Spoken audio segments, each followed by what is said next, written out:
ఈ రోజున ఈ ప్రెస్ మీట్ కండక్ట్ చేయడానికి గల ముఖ్య ఉద్దేశం ఈ కూటమి ప్రభుత్వం మెడికల్ కాలేజ్ మీద అనేక రకాల కన్ఫ్యూజన్స్కి దారి తీస్తుంది. సో దీని గురించి మాట్లాడదాం అనేటువంటి ఉద్దేశంతో మరి ఈ ప్రెస్ కాన్ఫరెన్స్ కండక్ట్ చేయడం అనేది జరుగుతూ ఉంది.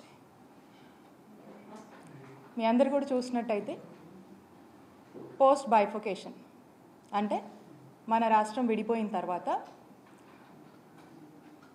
మన రాష్ట్రంలో అంటే టెరిషరీ కేర్కి సంబంధించి సూపర్ స్పెషాలిటీ హాస్పిటల్స్ అన్నీ హైదరాబాద్లో ఉండిపోయాయి. సో మనకు ఈ టెరిషరీ కేర్ని మనం స్ట్రెంథెన్ చేసుకోవాలి. ఈ సూపర్ స్పెషాలిటీ హాస్పిటల్స్ అన్నిటినీ కూడా మనము మన రాష్ట్ర ప్రజలకు సంబంధించి వారికి కావాల్సినటువంటి వైద్య సేవలన్నీ కూడా మన రాష్ట్రంలోనే అందాలి అనేటువంటి ఒక గొప్ప ఆలోచన.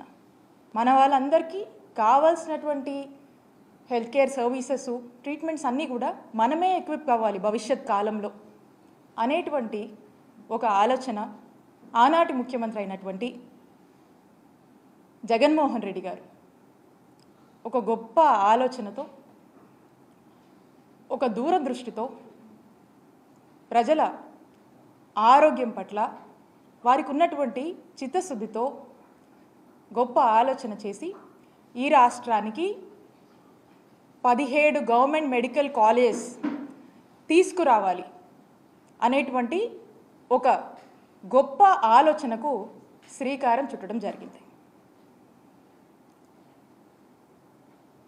ఈ మెడికల్ కాలేజ్ రావటం వల్ల పేద ప్రజలకు మెరుగైన ఆరోగ్యం, నాణ్యమైన ఆరోగ్య సేవలు, ఉచితమైన ఆరోగ్యం మన రాష్ట్రంలో ఇవ్వచ్చు అనేటువంటి ఆలోచనకు మరి జగన్మోహన్ రెడ్డి గారు అడుగులు వేయటం జరిగింది.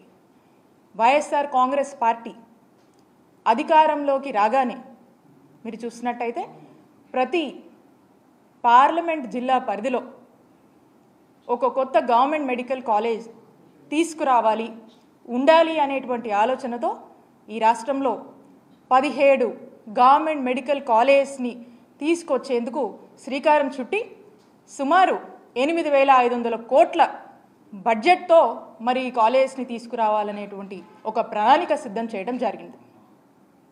ఒక్కసారి ఆలోచన చేయండి, ఒక మెడికల్ కాలేజ్ ఈ రాష్ట్రంలో రావాలన్నా, ఒక మెడికల్ కాలేజ్ తేవాలన్నా ఓవర్ నైట్లో అయిపోదు. It's not that easy. ఒక మెడికల్ కాలేజ్ మనం తీసుకురావాలంటే దానికి సరిపడేటువంటి ఫస్ట్ మనకు ఒక ల్యాండ్ ఉండాలి, సరిపడేటువంటి 330 బెడెడ్ హాస్పిటల్ ఫుల్ ఫంక్షనాలిటీతో విత్ అప్రోప్రియేట్ కావాల్సినంత మెడికల్ ప్రొఫెషనల్స్ అండ్ అన్ని హంగులతో కూడా మనకు టోటల్ ఫంక్షనింగ్లో ఉండాలి. అంటే ఒక మెడికల్ కాలేజ్ తేవాలంటే ఈ హాస్పిటల్ ఈ విధంగా ఫంక్షనింగ్లో ఉండాలి.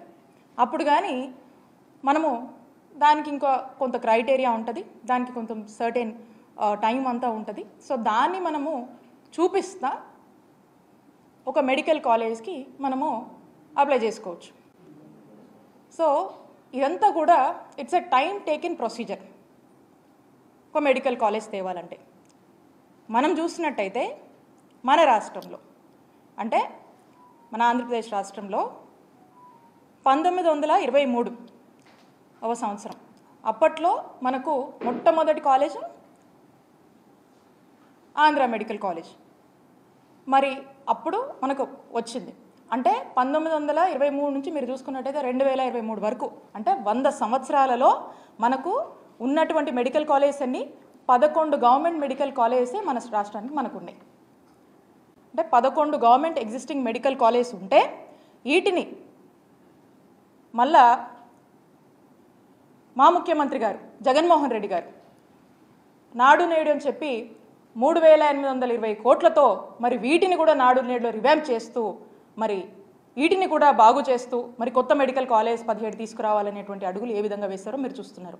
అంటే ఒక్కసారి మీరు ఆలోచన చేయండి, 100 సంవత్సరాలకి 11 మెడికల్ కాలేజెసే మనకు అందుబాటులో ఉంటే 5 సంవత్సరాల కాలంలో 5 మెడికల్ కాలేజెస్ని ప్రారంభించి ఇంకొక 5 మెడికల్ కాలేజ్ ఈ సంవత్సరం మనకు రావాల్సి ఉంది. నెక్స్ట్ ఇయర్కి మనం చూసినట్టయితే ఇంకొక 7 మెడికల్ కాలేజ్ మనం ప్లాన్ చేసుకున్నాం. అంటే ఈ 17 మెడికల్ కాలేజ్ నేను ఏదైతే చెప్తా ఉన్నానో ఈ 17 మెడికల్ కాలేజ్ ఒక యాక్షన్ ప్లాన్ అనేది మనం వేసుకున్నాం. ఏంటి యాక్షన్ ప్లాన్ అంటే ఫస్ట్ ఫేజ్లో ఒక 5 మెడికల్ కాలేజ్ తీసుకురావాలి, సెకండ్ ఫేజ్లో ఇంకొక 5 మెడికల్ కాలేజ్ తీసుకురావాలి, ఆ తర్వాత ఫేజ్లో ఇంకొక 7 మెడికల్ కాలేజ్ తీసుకురావాలి అనేది ఒక యాక్షన్ ప్లాన్ ఫేజ్డ్ మేనర్గా 3 ఫేజెస్ కింద మనం పెట్టుకున్నాం. అన్ఫార్చునేట్లీ మన ప్రభుత్వం వచ్చినాక కోవిడ్ పాండమిక్ వల్ల దేశమే స్తంభించిపోయింది. అలాంటి పరిస్థితుల్లో కూడా అలాంటి పరిస్థితులు ఎదుర్కొని కూడా ప్రజలకు మెరుగైన ఆరోగ్యం ఇవ్వాలి, ప్రజలు ఎప్పుడూ కూడా ఏ రకమైనటువంటి ఆరోగ్య పరిస్థితుల వల్ల ఇబ్బంది పడకూడదు, ఇంకో రాష్ట్రానికి మనం వైద్యం కోసం పోయేటువంటి పరిస్థితి భావి తరాలకు రాకూడదు అనేటువంటి ఒక ఆలోచన చేసి మరి అంత కోవిడ్ పాండమిక్ని కూడా మనం ఎదుర్కొని రావాల్సినటువంటి 5 మెడికల్ కాలేజ్ లేట్ అయినప్పటికీ కూడా అవసరమైనటువంటి మేరకు ఖర్చుని అన్ని విధాలుగా కూడా మనం అన్ని రిసోర్సెస్ని కూడా ప్రాపర్గా అక్యుములేట్ చేసుకొని యూటిలైజ్ చేసుకొని మరి చేయాల్సినటువంటి ఖర్చును కూడా చేసి అన్ని విధాలుగా అటు రిక్రూట్మెంట్ అయితేనేమి కన్స్ట్రక్షన్ రిలేటెడ్ అయితేనేమి ప్రతిదాన్ని కూడా మనం జాగ్రత్త చేసుకొని మరి ఈ 5 మెడికల్ కాలేజ్ని తీసుకొచ్చాము. 5 మెడికల్ కాలేజ్ని మరి లాస్ట్ ఇయర్ మీరు చూశారు, జగన్మోహన్ రెడ్డి గారు వీటిని ప్రారంభించారు. మరి ఈ సంవత్సరానికి సంబంధించినటువంటి సెకండ్ ఫేజ్లో మనం మాట్లాడుతున్నటువంటి 5 మెడికల్ కాలేజెస్ వాటి పరిస్థితి ఏంటి? ఆల్రెడీ మా టెన్యూర్లోనే మేమున్నప్పుడు దానికి కావాల్సినటువంటి ఇన్ఫ్రాస్ట్రక్చర్ని దానికి తగినటువంటి కొంత గ్రౌండ్ వర్క్ అనేది మేము పూర్తి స్థాయిలో కూడా మేము చేయడం జరిగింది. ఇంకా కొంత చేయవలసింది ఉంది. ఆ చేయవలసింది కూడా ఇప్పుడు ప్రభుత్వంగా ఆ బాధ్యత మీ మీద ఉందని తెలియజేస్తూ ఉన్నాం. మరి ఆ బాధ్యతను మీరు సక్రమంగా నెరవేర్చి ఈ 5 కాలేజీలు మరి ఈ సంవత్సరం అందుబాటులోకి రావాల్సినటువంటి అవసరం ఏదైతే ఉందో ఆ 5 కాలేజీలని మరి రావాల్సినటువంటి పరిస్థితుల్లో మరి ఏ కాలేజ్ కూడా మరి ఇప్పటికి కూడా మనకు వీటి మీద ఒక ప్రాపర్ క్లారిటీ అనేది లేదు.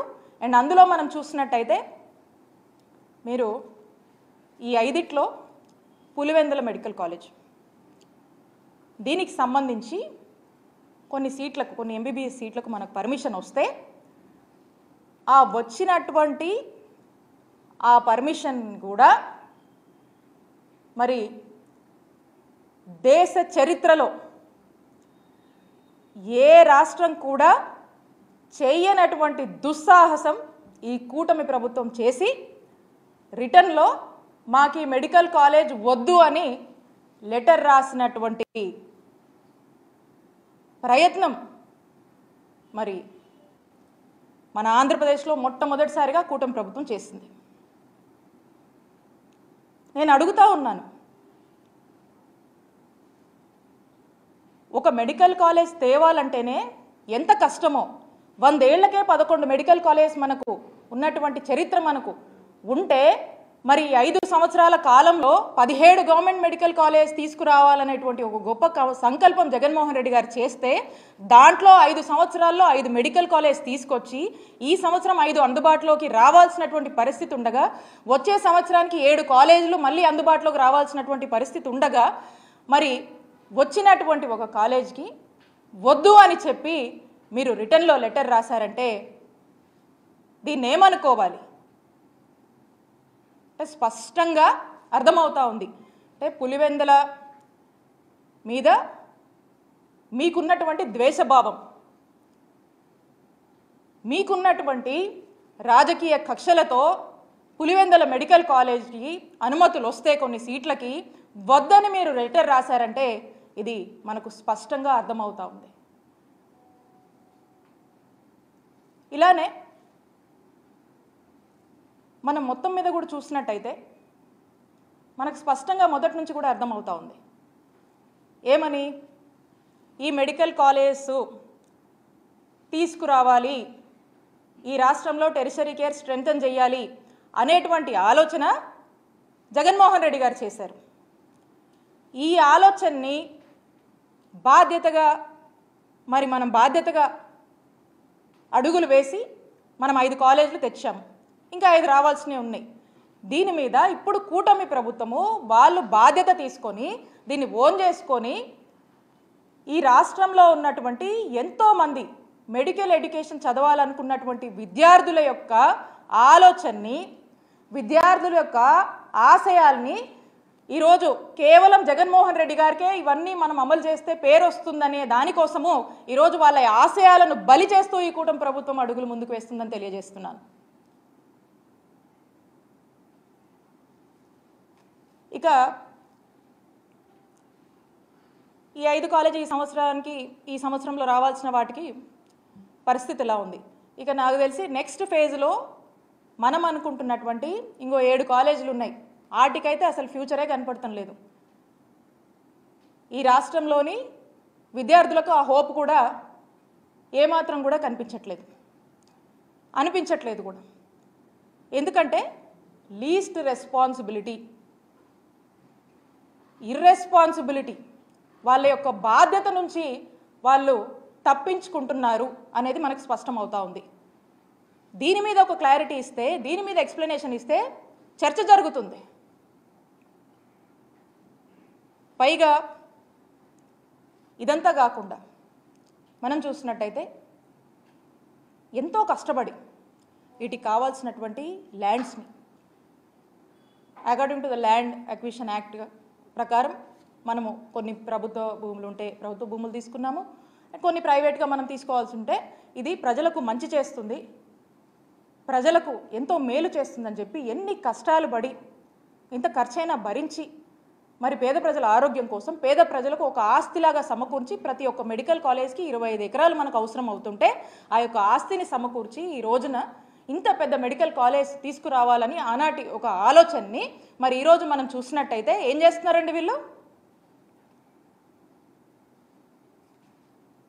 ప్రైవేటైజేషన్ అంటే పీపీపీ మాడ్యూల్, ట్రిపుల్ మాడ్యూల్ అనేటువంటి ఒక ఆలోచన, ఈ ప్రైవేటైజేషన్ అనేటువంటి ఒక ఆలోచన చేస్తూ మరి రాష్ట్ర ప్రజలందరికీ కూడా ఒక సందేహాన్ని కలిగిస్తూ వీళ్ళు ముందుకెళ్తా ఉన్నారు.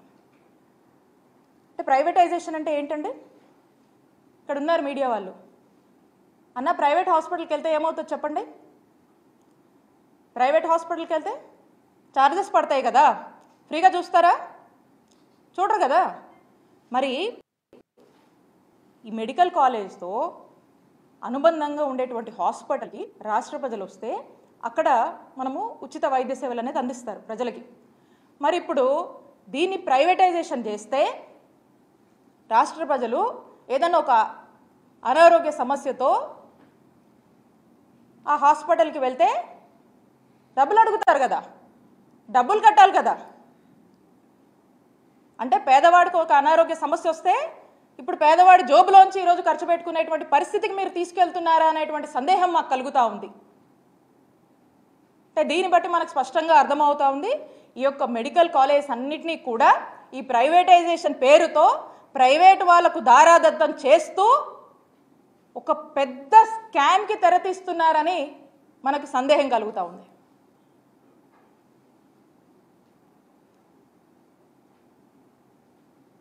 అలాగే అప్పట్లో ఎన్నికల ముందు వీళ్ళంతా కూడా మేము అధికారంలోకి వచ్చిన 100 రోజుల్లో మీరు ఏదైతే మెడికల్ కాలేజ్కి సంబంధించినటువంటి జీవో తీసుకొచ్చారో ఆ జీవోని మేము రద్దు చేస్తాం అని మాయమాటలు చెప్పి ప్రజల్ని మోసం చేశారు. మరి ఇప్పుడు మీరు అధికారంలోకి వచ్చి దాదాపు 100 రోజులు ఎవరేమో అడ్డుకోలేదే. ఆ రోజున ఈ మెడికల్ కాలేజ్ తీసుకొస్తే ఈ మెడికల్ కాలేజ్ వాళ్ళ యొక్క సెల్ఫ్ ఫంక్షనింగ్కి ఎక్కడ ఇబ్బంది అవుతుందోనని అవి సెల్ఫ్ సర్వైవ్ అవ్వాలి, సెల్ఫ్ సస్టైన్ అవ్వాలి అనేటువంటి ఒక ఆలోచనతో సెల్ఫ్ ఫైనాన్సింగ్ అనేటువంటి ఒక విధానాన్ని మేము తీసుకొచ్చాం. మరి ఆ విధానాన్ని ఆ రోజు మీరు తప్పుబట్టి మీరు అధికారంలోకి వచ్చాక జీవోని రద్దు చేస్తామని మీరు మాట్లాడారు కదా, మరి ఇప్పుడు ఎవరు అడ్డుకోవట్లేదు కదా, ఎవరేం ఆపట్లేదు కదా, ఎవరు మిమ్మల్ని ఆపారా? మరి ఎందుకు అదే జీవోని కంటిన్యూ చేస్తూ ముందుకు వెళ్తున్నారు? దీని గురించి ఎక్స్ప్లెయిన్ చేయండి. దీని గురించి మీరు ఎక్స్ప్లెయిన్ చేస్తే చర్చ అవుద్ది ప్రజల్లో. ఇవేవీ మీరు ఎక్స్ప్లెయిన్ చేయరు. దీని మీద మీరు క్లారిటీ ఇవ్వండి ప్రజలకి.